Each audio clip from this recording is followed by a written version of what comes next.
Olá meus amigos criadores, tudo bem por aí? Essa época de criação, como é que está a decorrer? Hoje estou a fazer aqui este videozinho para vos falar um pouco sobre o andamento da época de criação aqui no Canaril Santos Costa. Estamos no início, ainda não há crias nascidas. Aquilo que temos são bastantes fêmeas já na fase do choco. Já tive a oportunidade de verificar vários ninhos e a perceber-me de que a quantidade de ovos galados relativamente à quantidade de ovos brancos é bastante superior. Ou seja, em 50 casais sou capaz de ter neste momento cerca de 35 a 40 casais que já efetuaram a postura de ovos. Desses 35 a 40 casais, tenho 6 casais com ovos brancos e todos os restantes têm ovos galados. Numa média muito interessante, uma vez que na grande maioria dos ninhos com ovos, todos, ou praticamente todos os ovos se encontram galados. Ou seja, uma média de cerca de 4 a 5 ovos galados por ninho. Tenho neste momento, e depois de ter visualizado alguns ninhos, porque não são todos, uma vez que eu iniciei a época de criação um pouco mais tarde este ano devido à participação aqui das nossas aves no Mundial. O Mundial, como vocês sabem, realiza-se no final de janeiro, portanto, e após alguns tratamentos, só iniciei a época de criação há cerca de 1 semana e meia, ou seja, foi quando juntei machos às fêmeas e foi quando se iniciaram as primeiras posturas. Desta feita, de 35 a 40 casais já com ovos colocados, já tive a oportunidade de analisar cerca de 20 a 25 casais e neste momento tenho cerca de 80 ovos galados aqui nos casais feitos. Como eu já disse anteriormente, cerca de 50 casais feitos.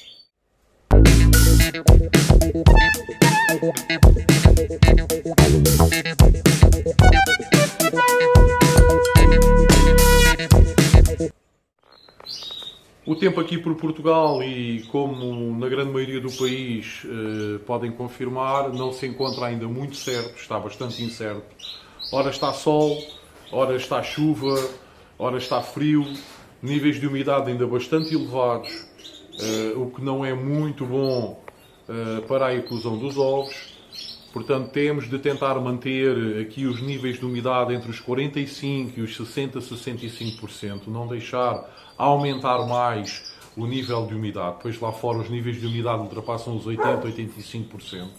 Portanto, é muito importante aos criadores tentarem controlar essa situação. Para o efeito, ou poderão criar no interior de casa, numa garagem, num quarto da vossa casa, ou no meu caso, num armazém que eu converti em canaril e no qual eu revesti o interior do mesmo com poliuretano, que permite entrar, que evita que entre excesso de calor, excesso de frio, excesso de umidade e dessa forma não tenho necessidade de usar aqui um desumificador. Tento manter a temperatura entre os 60 a 65, mais ou menos é o que eu tenho conseguido controlar, sem a necessidade de pôr aqui em uso um desumificador e penso que as coisas irão correr bem assim dessa forma. Muito importante, mais uma vez referir, para aqueles criadores que não têm essa possibilidade e que têm os seus aviários com umidade acima dos 65%, tentarem arranjar um desumificador para reduzirem a umidade existente no interior dos vossos aviários abaixo dos 65%, ok? Isto é muito importante na altura da eclosão dos ovos pois se houver uma umidade excessiva, poderá prejudicar o nascimento de muitas crias.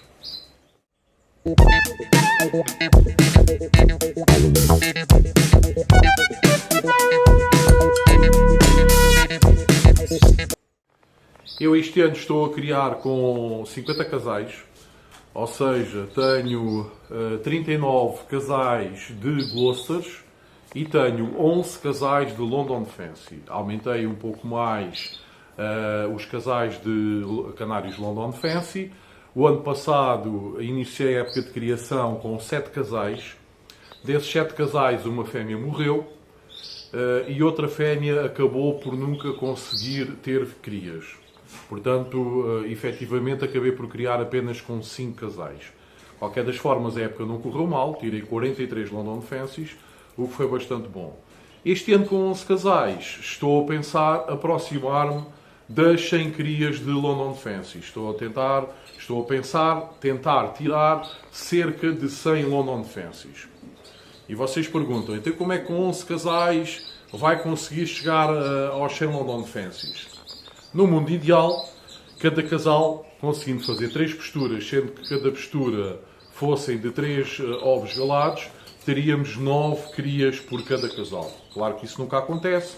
Alguns ovos não eclodem, outros não estão galados. Portanto, aqui o que eu faço é fazer uso de alguns casais de Gloucesters para servirem de amas aos London Fancy. Como podem verificar, tem alguns casais de London Fancy que no momento estão sem ninho. Isto porque eles já efetuaram a postura de ovos, passaram 5 dias, eu verifiquei que os ovos se encontravam galados e agarrei nesses ovos e meti debaixo de fêmeas Gloucesters que também tinham efetuado as suas posturas, mas que os ovos não se encontravam galados. Deitei assim fora os ovos de Gloucester que não estavam galados, agarrei nos ovos de London Fancy galados e meti debaixo dessas fêmeas. Isto permite duas coisas. Permite fazer com que eu consiga atingir os cerca de 100 London Fancies esta época e, ao mesmo tempo, permite-me também fazer uso dessas fêmeas Gloucester como amas para conseguir atingir esse desidrato.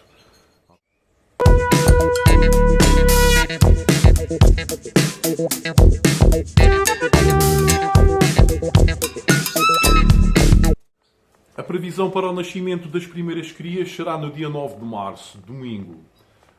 Como devem imaginar, esta é a época, a meu ver, é a época mais excitante na criação de canários e de aves no geral. Pois sabemos que daqui por 2 meses teremos o canaril com o dobro ou o triplo da densidade populacional que se encontra no momento. Eu, neste momento, para além dos 50 casais, fiquei também aqui com algumas aves suplentes, fiquei aqui com 4 ou 5 London Fancies, fiquei com 7 ou 8 fêmeas Gloucesters e ainda tenho também talvez aqui uns 10 machos Gloucesters reprodutores, tudo aves adultas, para a eventualidade de algum macho morrer, para a eventualidade de alguma fêmea morrer, ou algum macho não estar a galar devidamente, ou alguma fêmea estar com problemas em nível de postura, e então fico sempre aqui com algumas aves suplentes para trocar no decorrer da época de criação, se realmente for necessário. Este ano ainda não consegui ficar com fêmeas London Fancy suplentes, por 2 motivos. Primeiro, porque aumentei a quantidade de casais com que irei criar esta época de criação.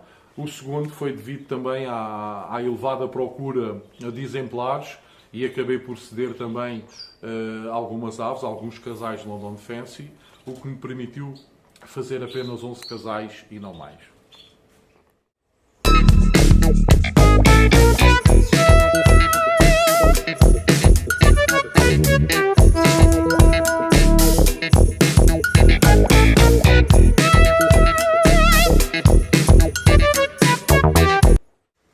Relativamente aos Gloucesters, como eu vos tinha dito, estou a trabalhar este ano com 39 casais. Dos 39 casais, tenho algumas mutações novas que estão a ser trabalhadas aqui no canaril ou há um ano ou há 2 anos. Por exemplo, tenho aqui a mutação JASP, que comecei há 2 anos a trabalhar esta mutação aqui no Canaril. Apesar dessa situação e ter tirado até vários jaspes o ano passado, acabei por ceder grande parte das aves que consegui tirar dessa mutação e fiquei apenas com um macho consorte e uma fêmea consorte. Portanto, terei 2 casais que poderão tirar jaspes este ano. Depois tenho também aqui alguns casais de ágatas, ou seja, tenho aqui machos portadores de ágatas e tenho aqui 2 fêmeas ágatas, das quais foram tiradas o ano passado. Eu fiquei com essas 2, uma fêmea coroada e uma fêmea consorte, e então vou este ano tentar alargar aqui o leque de ágatas, ou seja, estou a trabalhar com vários machos portadores de ágatas e 2 fêmeas ágatas. Desse casal, onde tenho desses 2 casais onde tenho essas 2 fêmeas ágatas, estou a tentar tirar machos, ágatas e fêmeas ágatas. Onde tenho apenas os machos portadores de ágatas, irei tirar certamente outros machos portadores de ágatas e irei tirar fêmeas ágatas. Não esquecer que a mutação ágata, assim como a mutação canela, é uma mutação recessiva ligada ao sexo. Portanto, os pais é que portam a mutação para os filhotes. Sendo que nos machos irão ficar possíveis portadores e nas fêmeas poderão surgir alguns ágatas. Para além dos jaspes e dos ágatas, tenho aqui atrás de mim, como podem ver, este ano também estou em força a apostar nos satinés. E estou a trabalhar exatamente da mesma forma que nos ágatas. Ou seja, tenho 3 fêmeas satinés, onde tenho machos passe-partout, ou seja, machos passe-partout significa que são machos que portam mais que uma mutação. Poderão portar satiné também, poderão portar ágata e eventualmente outra mutação. E então acabei por fazer 3 casais este ano, na esperança de conseguir tirar machos satinés, fêmeas satinés e machos potenciais portadores de satiné e de passe-partout, até mais que uma mutação. Vamos ver como irá correr. Estas mutações são um pouco complicadas. Primeiro, de criar, porque normalmente as mães acabam por deixar as crias morrer. As crias são um pouco mais fracas e devido ao facto de serem muito claras e de terem os olhos vermelhos, é normal que as mães, por vezes, deixem de as alimentar. Portanto, é algo que o criador tem que estar sempre em cima do acontecimento e tem que estar sempre disponível para dar alguma palitada, alguma seringada extra a essas crias, por forma a que consigam chegar ali aos 6, 7 dias, porque normalmente a partir dessa data, dos 6, 7 dias de vida, as crias normalmente já não vão morrer e os pais já as aceitam tão bem como aceitam as outras crias, ok?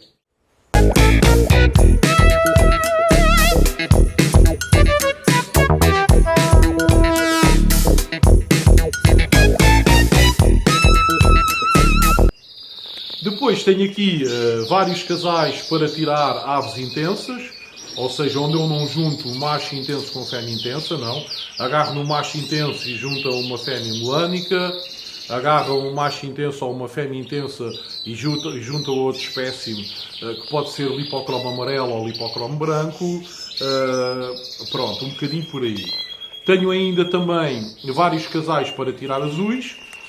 Tanto a mutação intensa como a mutação azul não é recessiva ligada ao sexo, é um bocadinho como ao jaspe, ou seja, basta ter um exemplar dessa mutação para, nas ninhadas que daí sairão, poder tirar várias aves dessa mutação, ok? Não existe a condicionante como existe nas mutações canela, ágatas e satiné, como eu referi. Depois da mutação azul, tenho também várias aves para tirar descendência canela, onde uso praticamente aves canelas fêmeas, só estou a trabalhar com um macho canela, e depois trabalho com muitas aves portadoras de canela. Ou seja, tenho machos azuis portadores de canela, tenho machos intensos portadores de canela, tenho machos melânicos buffs portadores de canela, tenho machos lipocrómicos amarelos e brancos portadores de canela e por aí vai. Portanto, normalmente tiro sempre várias canelas, consigo também sempre tirar alguns fauns, que são canelas de fundo branco, e portanto também penso tirar várias aves canelas este ano.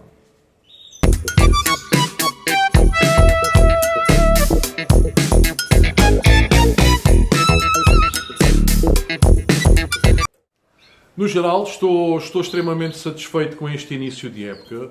Penso que a percentagem de ovos galados versus a percentagem de ovos brancos é infimamente superior. Portanto, estou bastante confiante que a época irá correr bem. Já existe aquele nervoso miudinho a aguardar o primeiro dia de nascimento das crias, como eu referi no início do vídeo, será no dia 9 de março, no próximo domingo. Portanto, já estou aqui um bocadinho ansioso para ver se irá correr tudo bem com os primeiros nascimentos. Pronto, e depois daí para a frente, praticamente todos os dias irei ter aves a nascer. Nos próximos dias irei também verificar os restantes casais que também já iniciaram a postura há 3 ou 4 dias. Irei iniciar se os ovos estão galados. E é tudo uma questão de agora andar a controlar aqui a situação. Manter sempre o canaril o mais higienizado possível. Sempre com renovação de ar para o ar não ficar muito sobrecarregado. Apesar de o canaril ser bastante grande, é bastante alto, como vocês podem ver. A parte mais alta tem sensivelmente 5 metros de altura, a parte mais baixa tem cerca de 3 metros de altura. Portanto, como podem ver, é um pouco difícil haver aqui muito pó, mas pronto, tenho aqui a extração de ar também a trabalhar também para evitar essa situação. Tenho as janelas abertas, eu trabalho aqui, o meu canaril tem 5 janelas, ou seja, tem 2 janelas naquela parede, como podem ver, atrás daquelas gaiolas de exposição. Depois tenho mais uma aqui atrás de mim, tenho uma aqui por cima e tenho outra aqui ao fundo, para além de deixar também sempre a porta aberta, ou seja, isto faz com que entre sempre ar novo, depois de o sistema de extração de ar proceder à retirada de ar pesado que aqui se encontra. Eu tenho um relógio que está programado para de 2 em 2 horas ligar o extrator durante 30 minutos, sempre, 24 sobre 24 horas. Como podem ver, eu vou mostrar ali o relógio. Tá? Estão a ver ali ao cantinho, tenho ali um relógio, um programador, e ele está programado para de 2 em 2 horas permitir ao extrator de ar ficar ligado 30 minutos, sempre, durante 24 horas, ininterruptamente. Portanto, é importante ter sempre esta pureza de ar, ter sempre o ar limpo, manter sempre as instalações o mais limpas possíveis. Eu, neste momento, estou a fazer limpeza 2 vezes por semana, normalmente ao domingo e à quarta. Portanto, agora é uma questão de termos aqui um bocadinho de esperança, de fé, e que as coisas comecem a correr bem. Como eu já tinha dito, este ano comecei um pouco mais tarde devido a ter participado no Mundial. Normalmente por esta altura já tenho boa parte das primeiras posturas já todas nascidas, em que as crias já estão praticamente independentes e já estou praticamente a avançar para as segundas posturas. Mas pronto, este ano correu assim e se Deus quiser há de correr tudo bem também. Não há de ser por aí que irá ser uma época negativa aqui no canaril.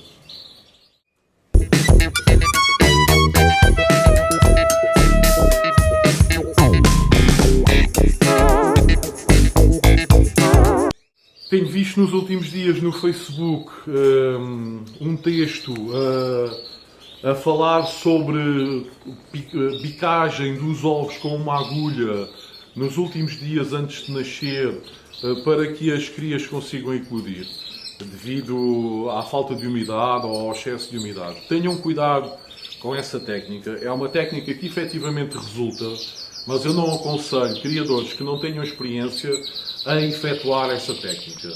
Poderão, sem querer, atingir o embrião, poderão infectar de alguma forma o interior do ovo. Como sabem, a casca do ovo é porosa, mas se fizerem um buraco na casca do ovo, ainda poderão agravar mais a entrada de bactérias, germes e outras substâncias nocivas ao embrião. Portanto, eu aconselho vivamente a não efetuarem essa situação. Aconselho sim a tentarem controlar a umidade. Para isso, como eu já referi anteriormente, poderão usar um desumificador, porque nesta altura não é por falta de umidade que o problema poderá ocorrer, mas sim por excesso de umidade. E um desumificador, na maioria dos casos, consegue resolver esse tipo de situações, ok, meus amigos? Eu irei fazendo aqui a atualização da época de criação, irei fazendo aqui uns videozinhos e irei sempre colocando aqui no canal. Não se esqueçam, se não subscreveram o canal até hoje, ou se já subscreveram e entretanto tiraram a subscrição, voltem a subscrever, coloquem questões, partilhem o vídeo, sabem que é gratuito. Neste canal tudo é gratuito, a informação é gratuita, a visualização é gratuita, vocês não são obrigados a nada, a não ser subscreverem e assistirem, nada mais do que isso, ok? Então vá, uma boa época de criação e vamos falando, ok, meus amigos?